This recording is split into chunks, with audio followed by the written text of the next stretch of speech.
संस्थांच्या निवडणुकीमध्ये सुद्धा आपल्याला दिसेल की खरा ब्रँड महाराष्ट्राचा कोण आहे. महाराष्ट्रातला सर्वात मोठा ब्रँड सध्याचा हा देवाभाऊ आहे.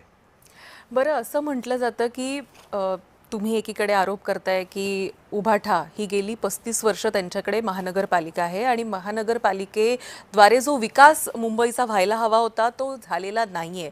पण हे सांगत असताना उभाठा असं म्हणतं की भाजप तर आमच्या सोबतच होतं.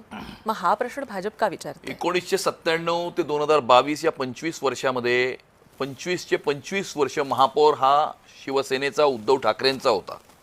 25 वर्ष स्टँडिंग कमिटीचा चेअरमन हा उद्धव ठाकरेंचा होता. त्या 25 वर्षामध्ये भारतीय जनता पक्षाचा महापौर किंवा भारतीय जनता पक्षाचा स्टँडिंग कमिटी चेअरमन कधीच नव्हता.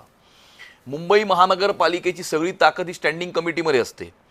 मुंबई महानगरपालिकेच्या स्टँडिंग कमिटीमध्ये पास झालेली सगळी कामं ही महानगरपालिकेच्या सभागृहात येतात आणि सभागृहाचा चेअरपर्सन हा महापौर असतो आणि सगळ्या फाईलवरती सही ही म्युन्सिपल कमिशनरची असते.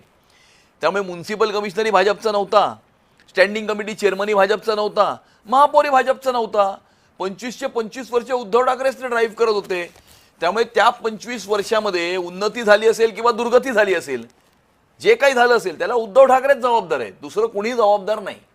पण आता तसं पाहायला गेलं तर त्यांचं हे जे स्टेटमेंट आहे की गेली 35 वर्ष ते आमच्या सोबतच होते, मुळात 35 वर्ष सोबत असून देखील आपल्याच मित्रपक्षाला मानाचं पान दिलं गेलं नाही, हे देखील यातून अधोरेखित होतं असं आपल्याला वाटत नाही का?